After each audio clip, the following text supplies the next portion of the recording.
Hello students, we are continuing studying about the atmospheric refraction. There are some phenomena of atmospheric refraction just like as formation of rainbow, apparent position of star as well as twinkling of star whereas planet do not. We have already studied about the formation of rainbow and apparent position of star. Now in this part we will study about the twinkling of star whereas planet do not. Why the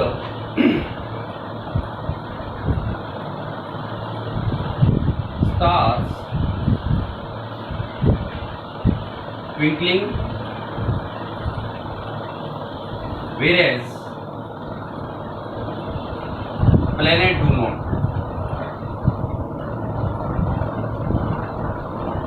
कि तारे हमें टिमटिमाते हुए दिखाई देते हैं जबकि planet नहीं।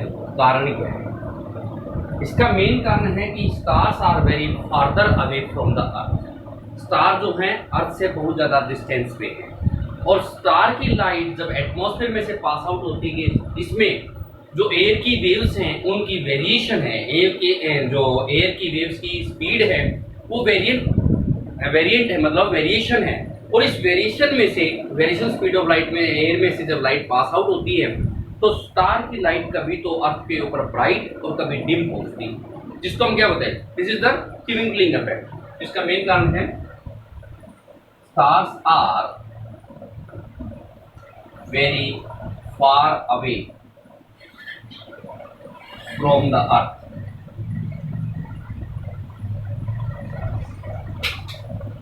Sometimes turbulence variation speed of light, air भी कह सकते हैं, टर्बुलेंस या variation speed of air waves.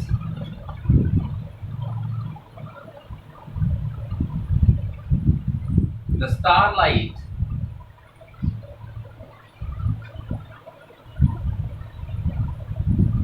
reach to the earth very bright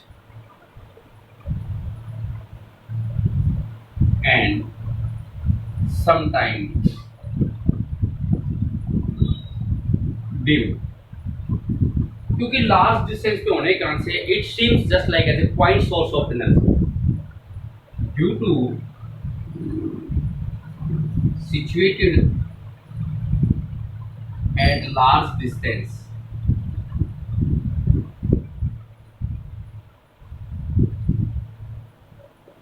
The stars seen as point source of light.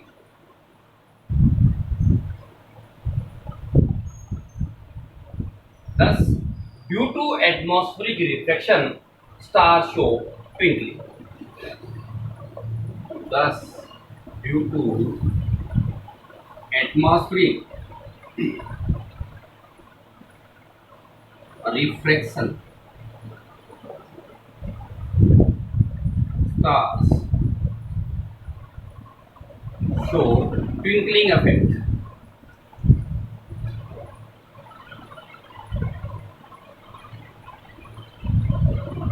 तो स्टार तो इसके कारण से हमें टिमटिमाते हुए दिखाई देते हैं। अब ये क्वेश्चन तो why we see the star twinkling, clear. दूसरा इसी का पार्ट था कि वेरियस प्लैनेट डू नॉट, हमें प्लैनेट जो ग्रह हैं वो टिमटिमाते दिखाई क्यों नहीं देते, तो उसका आंसर अलग से लिखेंगे आप। Planets are very closer to the earth, so they seen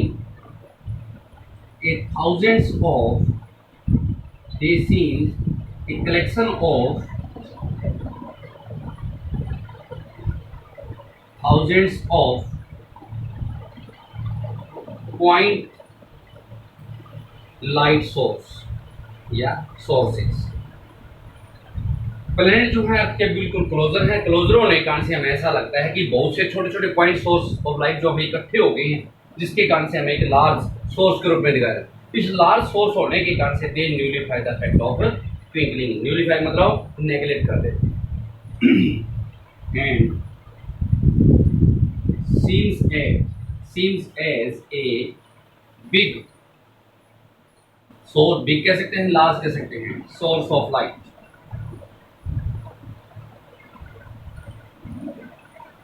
Thus they nullify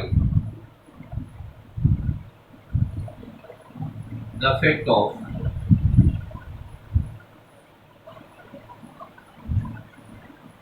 twinkling. इसलिए न्यूलीफाई करना मतलब नेग्लेक्ट कर देना. They do not show twinkling, ये भी कह सकते हैं. तो प्लेनेट हमें इसलिए टिमटिमाते दिखाई नहीं देते क्योंकि क्लोजन है. बहुत से ऐसा क्लोज होने का चांसेस रहता है. It is a collection of very many thousands of point source of light, and so becomes a large source of light. Thus they nullify the effect of twinkling. जबकि प्लेनेट बहुत ज़्यादा distance पे है. अर्थ के बाद जो सन के बाद जो अर्थ के सबसे क्लोजेस्ट स्टार है दैट इज अल्फा सेंटारी. अब यहीं से एक क्वेश्चन एक राइज होता है, what is the star colour show. Star का जो कलर होता है वो क्या शो करता है. स्टार का कलर उसका temperature show. Stars colour show its temperature. There are 3 types या 3 colours of the star.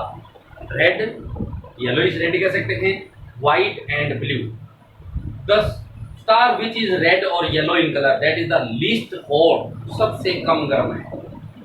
White उससे ज्यादा है, और जो ब्लू कलर का शो होता है वो सबसे हॉटेस्ट.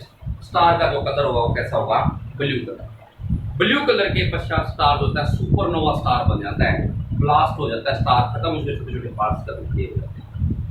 क्लियर. उसके 10 बात आपका कि what do you mean by advance sunrise and delay sunset. Advance sunrise and delayed sunset.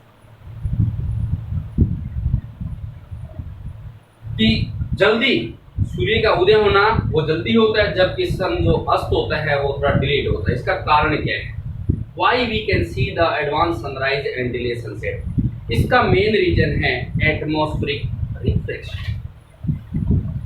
It means या it occurs due to the atmospheric refraction. Suppose कीजिए ये सरफेस. क्लियर. हम यहां से सन अभी यही है, सन सनराइज नहीं हुआ, लेकिन ड्यू टू एटमॉस्फेरिक रिफ्लेक्शन ये लाइट इस तरह से आई है क्योंकि डेबिट होगी, एक मीडिया से दूसरे मीडिया में डेबिट होगी ना. लेकिन एक्टिव हमें पोजीशन जो होती है कुछ यहाँ दिखाई देती है, यानी उसके राइज होने से पहले हमें दिखाई देता है. कितने मिनट पहले, 2 मिनट पहले. किसके कारण से, एटमॉस्फेरिक रिफ्लेक्शन के कारण से. ये है सनराइज के समय. इसी प्रकार से सनसेट जब होता है तो सन जब सेट हो गया, यहाँ सन इधर से वे आई का जो साइज है, आई का जो वे है आप इसमें से क्लियर कर देंगे.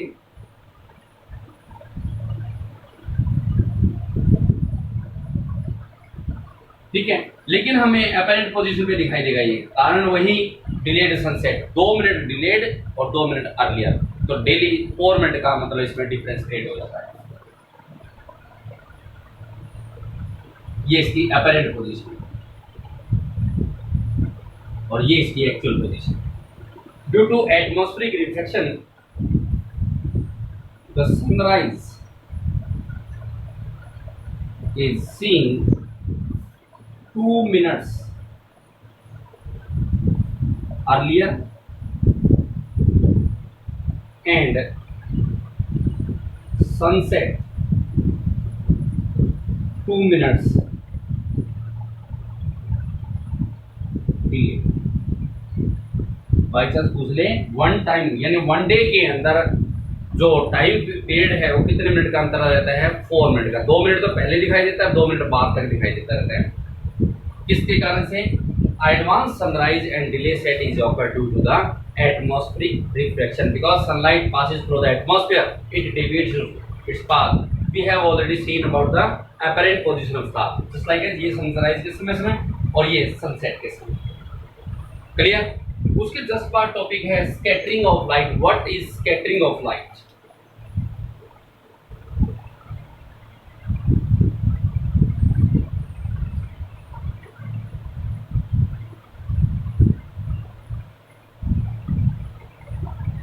As we know that some colloidal particle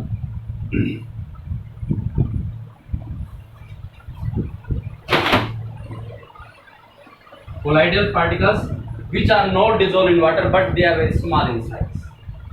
ये पानी में डिजोल्व नहीं होते लेकिन इनका आकार बहुत छोटा होता है, साइज छोटा है, लेकिन इनके अंदर ऐसी एबिलिटी कि सनलाइट को ये स्कैटर कर सकते हैं, उनको बोलते हैं colloidal particles. Scatter the sunlight as the sunlight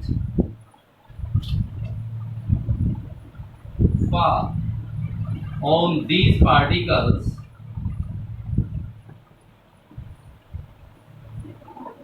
they scatter the sunlight in different direction। ये सनलाइट को डिफरेंट डायरेक्शन के अंदर स्कैटर कर देते हैं। सपोज कीजिए ये कोलाइडल पार्टिकल था, सनरेज यहाँ से इसके ऊपर आके टकराती है तो ये क्या करेगा, सनरेज ये जरूरी नहीं किसी एक ही डायरेक्शन में, किसी भी डायरेक्शन के अंदर इसको स्कैटर कर देता है। और इसी कोलाइडल पार्टिकल के लाइट को स्कैटर करने की प्रोसेस को क्या बोलते हैं, स्कैटरिंग ऑफ लाइट। इस स्कैटरिंग ऑफ लाइट का मेन इफेक्ट क्या है, इसको भी कहते हैं टिंडल इफेक्ट। तो क्वेश्चन आ भी आया होगा, व्हाट इज टिंडल इफेक्ट?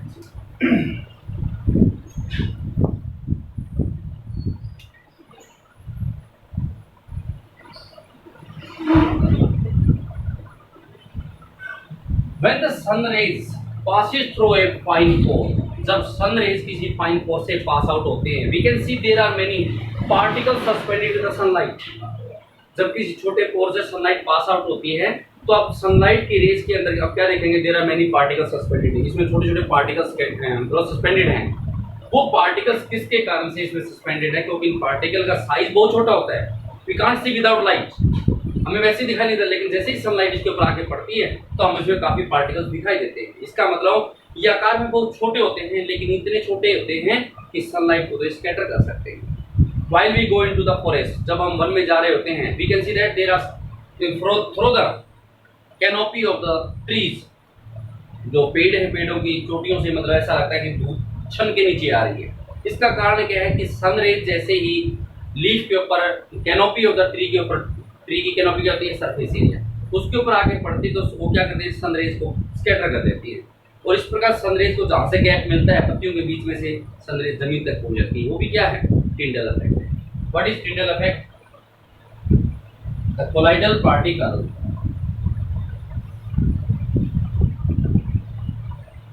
समझिए, colloidal particles, these are the so smallest particles which do not dissolve in water but they have the ability to scatter the light। The colloidal particles as the sunlight at the colloidal particle as the sunlight falls, they scatter the sunlight, वो sunlight को scatter कर देते हैं। ठीक है, this is called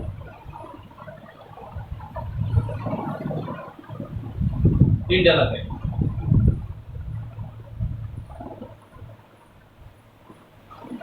example देने से we can see that the Tyndall effect while the sun rays passing through a pore in the pathway of sunlight, we can see that there are many particles suspended in this pathway। This is called Tyndall effect। while we go into the forest, we can see that the sunlight passes through the canopy of the trees to the earth's surface. This is also called the Tyndall effect. Clear?